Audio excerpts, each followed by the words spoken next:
My younger brother proposed to his girlfriend right at my wedding just to steal the spotlight. A few weeks before my wedding, my brother asked if he could propose to his girlfriend during the reception. I told him no. It was my and Amanda's day, and I didn't want to share it. Instead of respecting my answer, he ran to our parents. The next day they showed up at my door, yelling. My mom lost it. She screamed at me for being selfish and threatened to destroy Amanda's wedding dress if I didn't let him propose. I told her if she touched Amanda's dress, I'd press charges. She started crying and asked if I'd really do that to my own mother. I told her yes. She immediately stopped crying and went back to yelling. They only left when I threatened to uninvite my brother from the wedding entirely. He eventually promised not to propose. On the wedding day, his girlfriend showed up wearing a white dress. That should have been the red flag. Then, as Amanda and I were about to cut the cake, we heard his girlfriend scream, "Yes!" I turned around to see him on one knee, sliding a ring on her finger. Before anyone could react, our maid of honor accidentally spilled red wine on them. That's when everything fell apart. My brother thought we planned the spill to embarrass him and his girlfriend. He lost it right in front of everyone.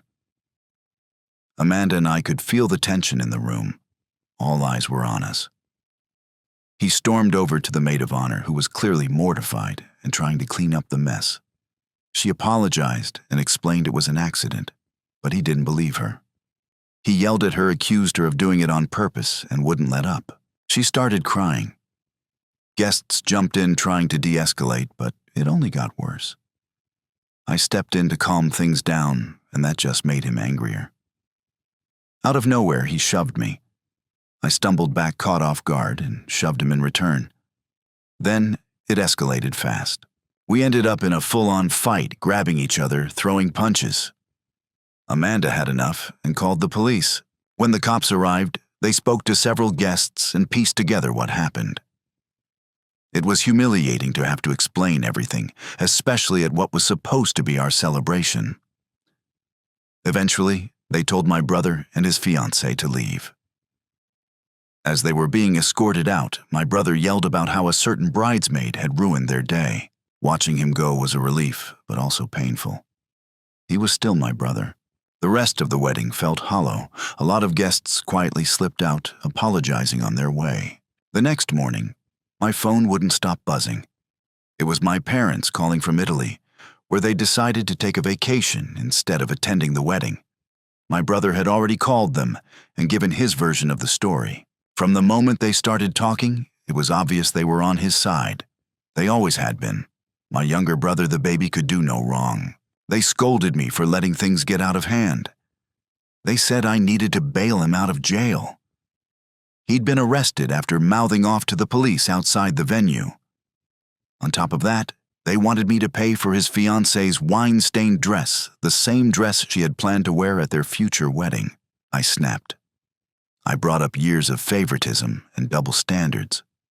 I reminded them how he always got more gifts at Christmas, how I was blamed whenever he acted out, how I was forced to include him in everything I did growing up. I was never allowed my own space. I told them I was done, that if they expected me to fix the mess after he ruined my wedding, they could go deal with it themselves. There was silence on the other end.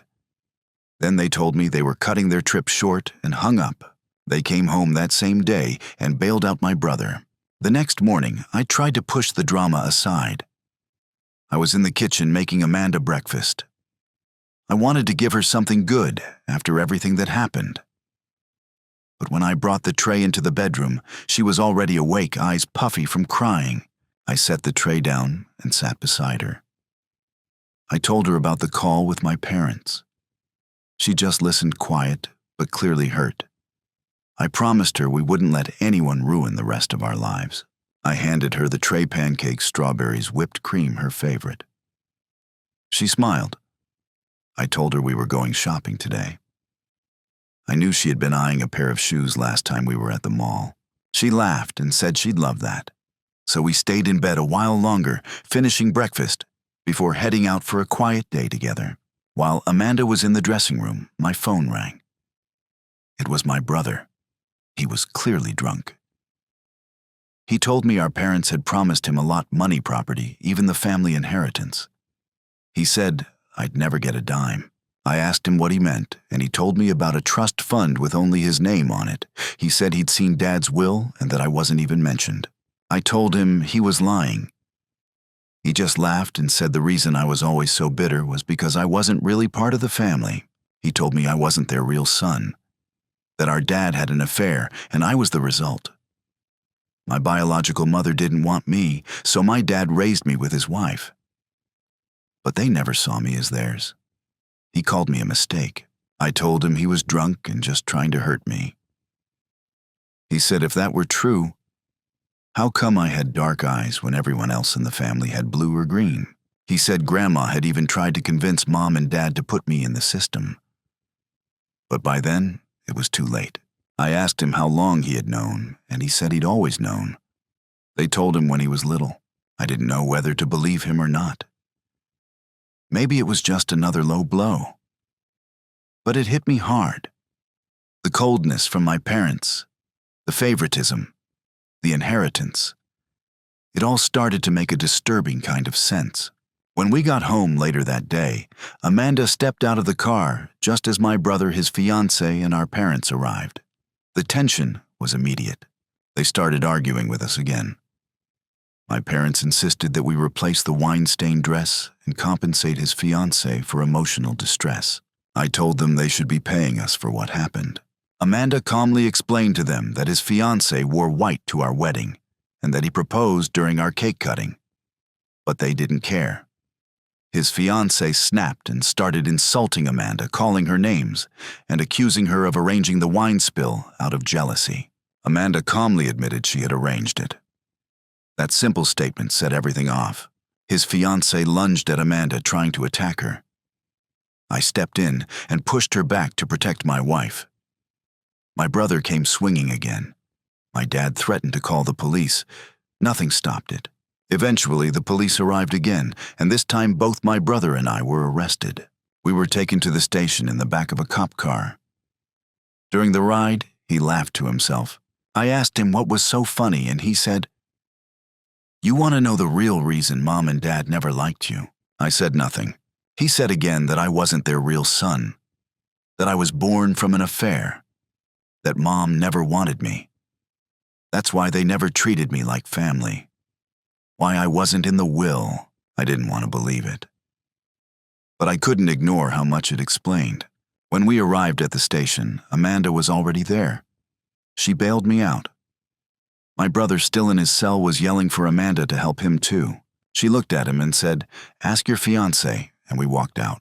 The ride home from the police station was silent, except for the hum of the engine. Amanda held my hand on the gear shift, her fingers warm and steady.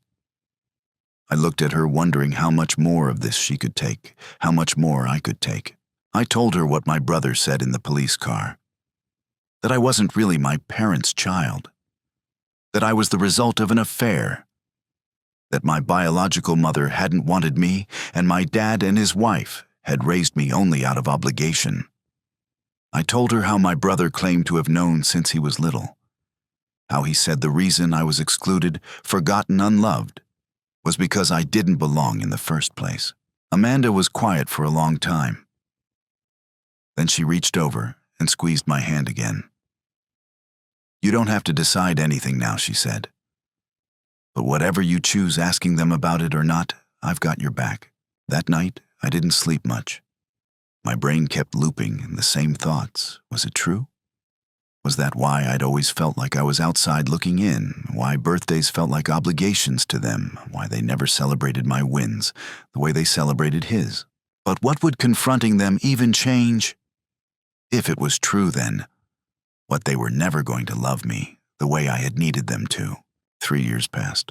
Life moved forward. One crisp fall morning, Amanda came to me with a glowing smile, holding up a positive pregnancy test. I didn't cry, but something inside me cracked open. We hugged, and I kissed her, and the tiny life growing inside her. As her pregnancy progressed, we talked about doing something just for us, no drama, no interruptions. So we planned a vow renewal, a small quiet ceremony. Close friends only. The day was perfect. Sunlight streamed through the trees as Amanda walked toward me, her baby bump rounding the front of her flowing dress. She was radiant.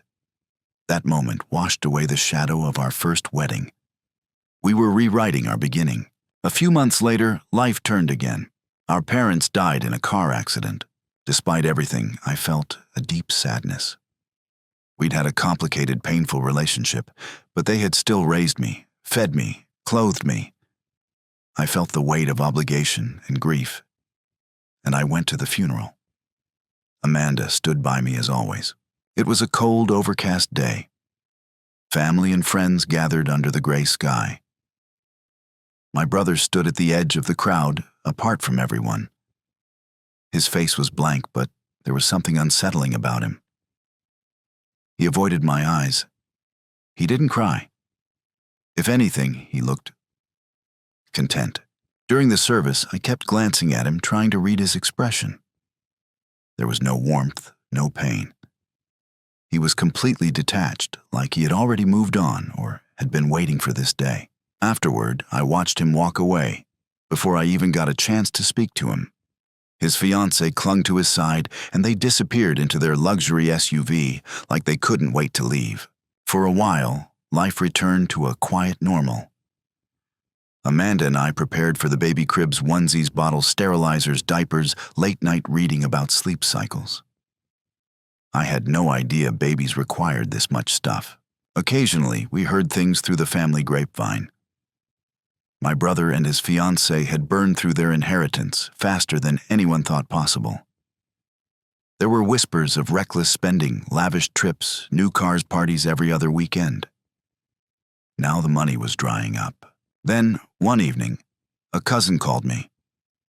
They said my brother had been calling around asking family members for money. Apparently, the trust that was supposed to set him up for life, gone. Spent. And now, they were starting to panic. I didn't feel sorry for him, not even a little. But I did feel something like closure. All the years he'd spent being propped up by my parents, protected, enabled, favored, and now it was catching up to him. Then one day he called me. His voice caught me off guard. It was calm, almost sincere. He said he regretted everything he'd done to us. Said he'd broken up with his fiancée. That he wanted to reconnect. Said he missed his brother. I didn't say much. I just listened. When the call ended, I blocked his number. I had peace now. I had Amanda. I had a baby on the way. I had no space left in my life for someone who'd spent years tearing me down and only wanted to crawl back when his world started to collapse. Later that night, Amanda asked me how I felt about everything my brothers call the inheritance, the secret about my parents. I didn't know how to sum it all up, but I told her this: I don't think I'll ever fully understand what they did or why they did it. But I know now it wasn't my fault. And I don't need their approval anymore. The truth still hurt, but I was done chasing something that was never mine to begin with. A few weeks later, Amanda gave birth to our daughter. The moment I held her, everything shifted. I looked into her eyes, dark like mine, and felt something I had never felt before: total, unconditional love. No bloodline or biology could change the way I would love and raise this child. I wasn't going to be the kind of parent I had. I wasn't going to repeat their mistakes. Amanda and I are building a home filled with love, trust, and truth. We don't need inheritance, fake apologies, or old family ties that only cause pain. We have each other. We have our daughter. That's more than enough. And for the first time in my life, I feel like I finally belong right where I am. Thank you for listening to today's stories. If you enjoyed listening, please like and subscribe if you haven't done so already. Also, leave a comment below to share your thoughts on what happened. Take care.